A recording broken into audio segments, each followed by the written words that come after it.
ओम शांति। आज 2 मई 2022।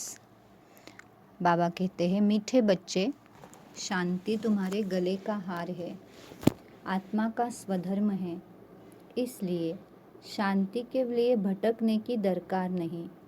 तुम अपने स्वधर्म में स्थित हो जाओ। आज का प्रश्न है, मनुष्य किसी भी चीज़ को शुद्ध बनाने के लिए कौन सी युक्ति रचते हैं और बाप ने कौन सी युक्ति रची है? उत्तर है, मनुष्य किसी भी चीज़ को शुद्ध बनाने के लिए उसे आग में डालते हैं। यज्ञ भी रचते हैं तो उसमें भी आग जलाते हैं। यहाँ बाप ने रुद्र यज्ञ रचा है, लेकिन यह ज्ञान यज्ञ है। इसमें सबकी आहुति पड़नी है। तुम बच्चे देह सहित सब कुछ इसमें स्वाहा करते हो। तुम्हें योग लगाना है, योग की ही रेस है। इसी से तुम पहले रुद्र के गले का हार बनेंगे, फिर विष्णु की माला में पिरोए जाएंगे। गीत बजा। ओम नमः शिवाय। बाबा ने समझाया, भारत में पवित्रता, सुख, शांति सब कुछ था। अभी पवित्रता नहीं है तो न शांति है न सुख है। शांति के लिए भटकते रहते हैं। जानते नहीं हैं कि हम आत्माएं निर्वाण धाम की वासी है। इस कर्म क्षेत्र पर शरीर का आधार ले पार्ट बजाते हैं। शांति का हार गले में पड़ा है और फिर धक्का खाते रहते हैं। पूछते रहते हैं कि मन को शांति कैसे मिली। आत्मा को पता नहीं है कि परमात्मा की हम संतान है, जो शांति का सागर है।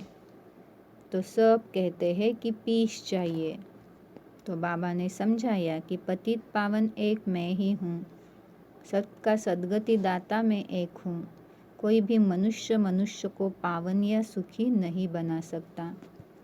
फिर बाबा ने समझाया, आत्मा क्या है, परमात्मा क्या है कि कोई मनुष्य को पता नहीं है, लेकिन इतनी छोटी सी आत्मा में उसके 84 जन्मों का पाठ भरा हुआ है। 84 लाख जन्म कल्प कल्प फिरते रहे, यह नहीं हो सकता। इतना ही क्या, लेकिन 84 जन्मों का चक्र भी सभी का नहीं है।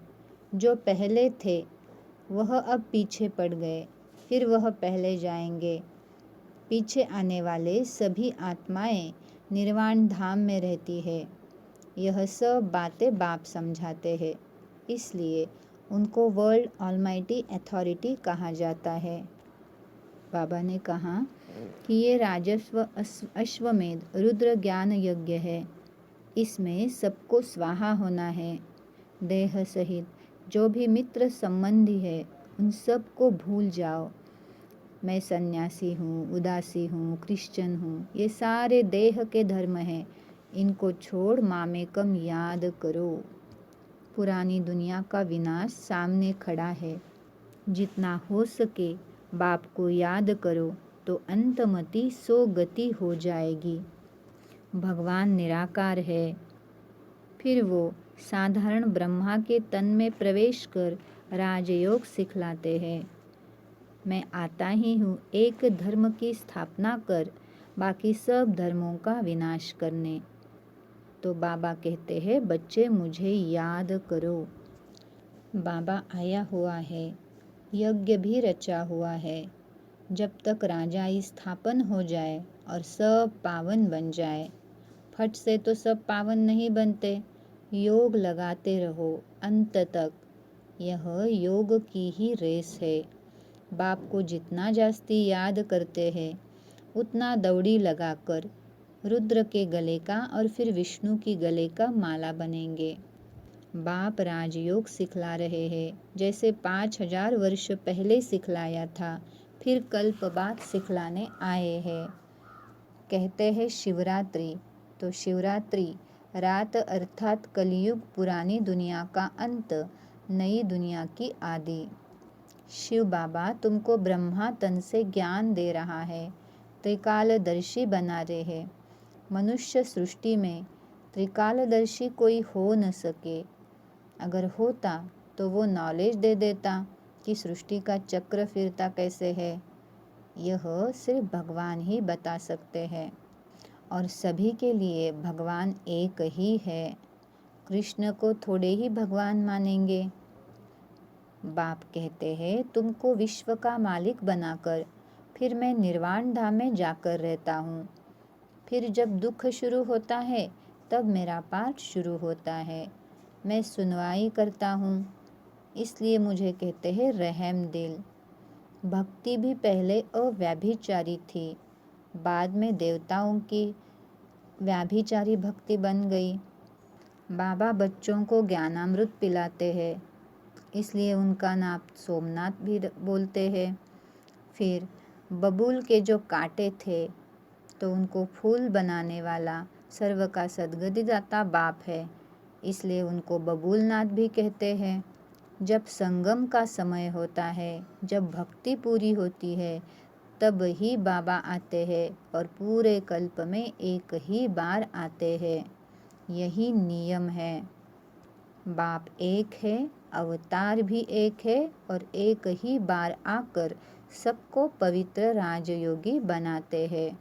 बाबा ने कहा तुम ज्ञान सागर के बच्चे हो, सच्ची सच्ची यात्रा कराने वाले हो, डबल अहिंसक हो, कोई हिंसा नहीं करते, न लड़ते हो न काम कटारी चलाते हो। तुम ब्रह्मा कुमार कुमारियाँ शिव बाबा से वर्षा लेते हो, आपस में भाई बहन ठहरे। बहुत जन्मों के अंत का जन्म है, कमल फूल समान पवित्र बनो, तब ऊंच पद मिलता है। अभी बाप द्वारा हम बच्चे समझदार बन रहे हैं। स्वदर्शन चक्रधारी, स्व का दर्शन होता है, अर्थात आत्मा की नॉलेज मिलती है बाबा से।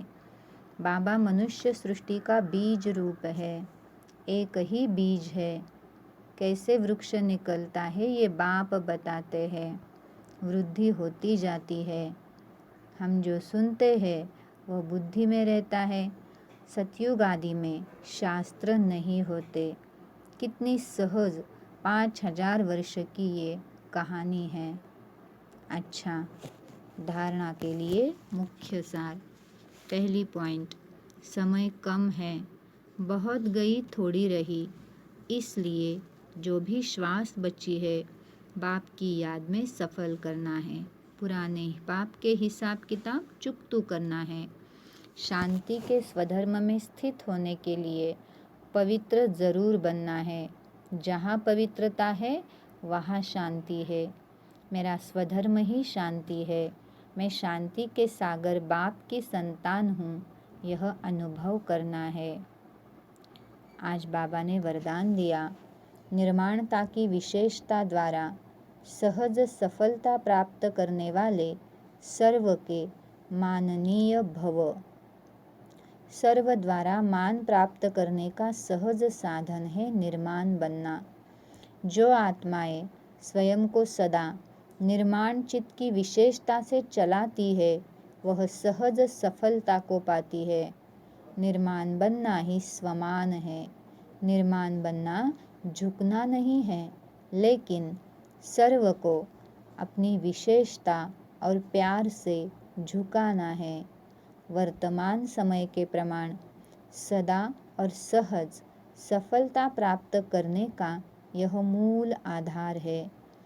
हर कर्म, संबंध, संपर्क में निर्माण बनने वाले ही विजयी रत्न बनते हैं। तो बाबा ने सफलता का राज समझाया है कि सदा और सहज सफलता प्राप्त करनी है तो निर्माण बनना है। आज का स्लोगन है, नॉलेज की शक्ति धारण कर लो तो विघ्न वार करने के बजाय हार खा लेंगे। ज्ञान ये भी एक शक्ति है। जब हम ज्ञान स्वरूप होते हैं तो कोई भी विघ्न नहीं महसूस होता। हम उससे हार नहीं खा सकते, बल्कि विघ्न ही हमसे हार खाएंगे। अच्छा, ओम शांति।